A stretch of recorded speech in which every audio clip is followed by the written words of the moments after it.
सो next है हमारे पास effect of change of pressure, यानी कि अभी हमने देखा था टेम्परेचर का क्या इफेक्ट होता है और अब हम देखेंगे प्रेशर का क्या इफेक्ट होता है।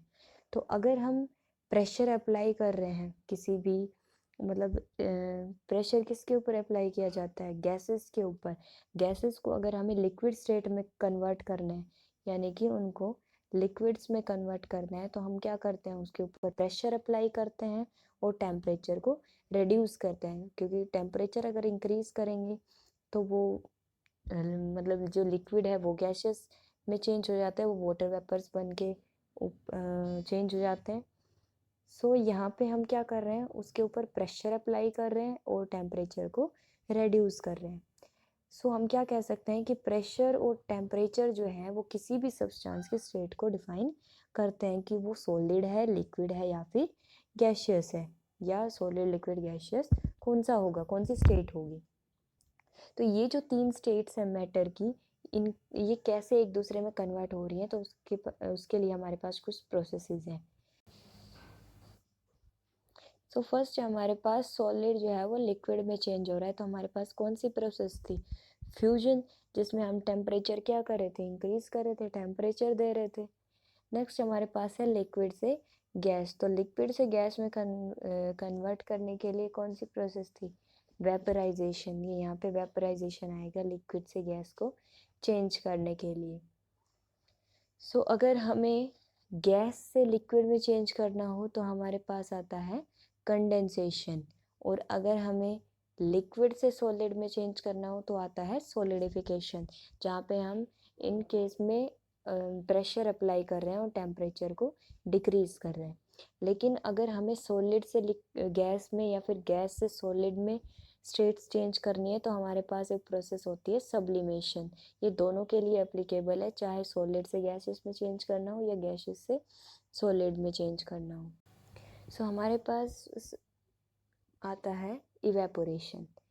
सो इवेपोरेशन क्या था, जो लिक्विड जो थे वो गैस में चेंज हो रहे थे, उसी को हम क्या बोलते हैं, evaporation. We know that particles of matter are always moving and are never at rest, यानी कि जो पार्टिकल्स हैं वो हमेशा मूव करते रहते हैं। अगर हम लिक्विड, गैस या फिर सॉलिड किसी की भी बात करते हैं और एक पर्टिकुलर गिवन टेम्परेचर के ऊपर, तो जो पार्टिकल्स हैं उनकी अलग अलग काइनेटिक एनर्जी होती है। अगर हम लिक्विड्स की बात करें तो अगर हम कुछ पार्टिकल्स लेते हैं सरफेस के ऊपर जिनकी काइनेटिक एनर्जी ज़्यादा होती है, वो इजीली जो फोर्सेस ऑफ अट्रैक्शन है उनको तोड़ पाते हैं और वेपर में कन्वर्ट हो जाते हैं। सो ये जो फिनोमिना है जिसके अंदर लिक्विड जो है वो वेपर में चेंज हो रहा है किसी भी टेम्परेचर के ऊपर बिलो इट्स बॉइलिंग पॉइंट, उसको हम क्या बोलते हैं, इवेपोरेशन।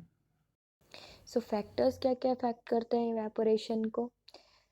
सो आपने ऑब्जर्व किया होगा, सबसे पहले हमारे पास आता है सरफेस एरिया। सो जैसे जैसे हम सरफेस एरिया को इंक्रीज करेंगे तो इवेपोरेशन का प्रोसेस जो है वो भी इंक्रीज होगा। अब इवेपोरेशन जो है वो सरफेस फिनोमिना है। सरफेस फिनोमिना का मतलब होता है अगर जो पार्टिकल्स सरफेस के ऊपर जो पार्टिकल्स हैं उनकी काइनेटिक एनर्जी ज़्यादा है तो वो और मतलब और पार्टिकल्स के मुकाबले जल्दी इवेपोरेट होंगे, यानी कि वेपर स्टेट में चेंज होंगे। तो इवेपोरेशन जो है वो सरफेस फिनोमिना है, यानी कि जितनी ज़्यादा सरफेस एरिया होगी, सरफेस के ऊपर जितने ज़्यादा पार्टिकल्स होंगे उतना ही ज़्यादा इवेपोरेशन रेट होगा। सो सरफेस एरिया इंक्रीज करती है तो रेट ऑफ इवेपोरेशन भी इंक्रीज होगा। जैसे कि जैसे हम जो कपड़े सुखाते हैं, धोने के बाद जो कपड़े सुखाए जाते हैं उनको फैला दिया जाता है। क्यों, इसके अंदर भी यही फिनोमेना आ रहा है कि कपड़ों के अंदर जो पानी है, वाटर है, वो वेपर में चेंज हो रहा है, यानी कि सरफेस से क्या हो रहा है, ज़्यादा जो जितने भी वाटर है वो वेपर्स के अंदर चेंज हो रहे हैं। नेक्स्ट है हमारे पास एन इंक्रीज ऑफ टेम्परेचर। तो अगर टेम्परेचर इंक्रीज करेगा तो ज़्यादा पार्टिकल्स में ज़्यादा एनर्जी आएगी और वो वेपर स्टेट में ज़्यादा जल्दी चेंज होंगे। नेक्स्ट है हमारे पास ह्यूमिडिटी। तो ह्यूमिडिटी क्या होता है, नमी, यानी कि amount of water vapour present in air. Air में कितनी वाटर वेपर जो है वो प्रेजेंट है, नमी कितनी है, उसी को हम बोलते हैं ह्यूमिडिटी। सो जो हमारे पास the air around us cannot hold more than a definite amount of water vapour at a given temperature. अब एयर जो है वो इतना ज़्यादा पानी जो है वो होल्ड नहीं कर सकती, जो वाटर वेपर है वो होल्ड नहीं कर सकती। अगर पहले से ही एयर में वाटर की अमाउंट ज़्यादा है तो रेट ऑफ एवेपोरेशन जो है वो डिक्रीज करता है। कैसे?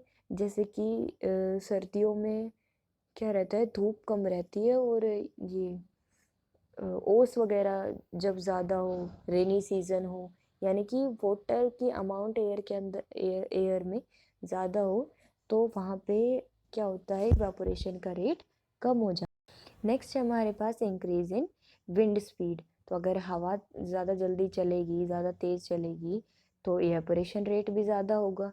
फॉर एग्जांपल क्लोथ्स जो है हवा चल रही है तो ज़्यादा जल्दी सूखते हैं। सो विंड स्पीड अगर इंक्रीज होती है तो जो वाटर वेपर के पार्टिकल्स हैं वो जल्दी विंड के साथ इवेपोरेट हो जाते हैं। सो नेक्स्ट हमारे पास टॉपिक आता है how does evaporation cause cooling. Evaporation के बाद कूलिंग इफेक्ट कैसे आता है? जैसे कि हम स्वेट करते हैं, पसीने आते हैं, उसके बाद कूलिंग इफेक्ट प्रोड्यूस होता है। या फिर जो मटके वगैरह हैं उनके अंदर पानी रखा जाता है तो कंटिन्यूसली हमने देखा होगा छोटे छोटे छेद होते हैं उनके अंदर, उनसे पानी जो है वो इवेपोरेट करता रहता है, लेकिन जो अंदर का जो मटके के अंदर पानी है वो ठंडा हो जाता है। तो ये कैसे होता है? तो इसमें क्या है कि जो लिक्विड के पार्टिकल्स हैं जैसे जैसे इवेपोरेशन करते जा रहे हैं तो उसमें एनर्जी लॉस्ट होती है। तो जो लिक्विड्स के पार्टिकल्स हैं वो सराउंडिंग से उतनी एनर्जी जो है वो एब्जॉर्ब कर लेते हैं जितनी उन्होंने लॉस्ट की है। सो इसके ऊपर हमारे पास क्वेश्चन आ जाता है, जैसे why should we wear cotton clothes in summer. Summer में हम कॉटन क्लॉथ्स क्यों पहनते हैं? अब समर सीज़न है, गर्मी का सीज़न है तो स्वेटिंग ज़्यादा होती है, पसीने ज़्यादा आते हैं। तो कॉटन जो है वो एक स्ट्रॉन्ग वाटर एब्जॉर्बर का काम करता है, यानी कि वाटर को ज़्यादा सोखता है। अब वो स्वेट को क्या कर लेता है, सोख लेता है। और जैसे ही अब वो सोख रहा है स्वेट को, यानी कि वहाँ पे क्या हो रहा है, कौन सा फिनोमिना हो रहा है, इवेपोरेशन ही हो रहा है। अब हमारी बॉडी क्या करती है, जैसे स्वेट इवेपोरेट करता है बॉडी से तो वो उस हीट को ले लेती है। मतलब जितने मतलब स्वेटिंग हो रही है तो स्वेटिंग के साथ साथ हीट भी क्या हो रही है, लॉस्ट हो रही है। तो हीट लॉस्ट हो रही है तो गर्मी जा रही है, यानी कि हमें कौन सा इफेक्ट मिल रहा है, कूलिंग इफेक्ट मिल रहा है। ऐसे ही हमारे पास और जितने भी जैसे मटके के अंदर पानी रखते हैं या फिर और भी जितने भी फिनोमिना है इससे रिलेटेड, कूलिंग इफेक्ट से रिलेटेड, वो सब इवेपोरेशन की वजह से ही हो। सो इसी के साथ हमारा first chapter matter in our surroundings खत्म। सो वीडियो को लाइक करें, चैनल को सब्सक्राइब करें एंड इस वीडियो को शेयर करें।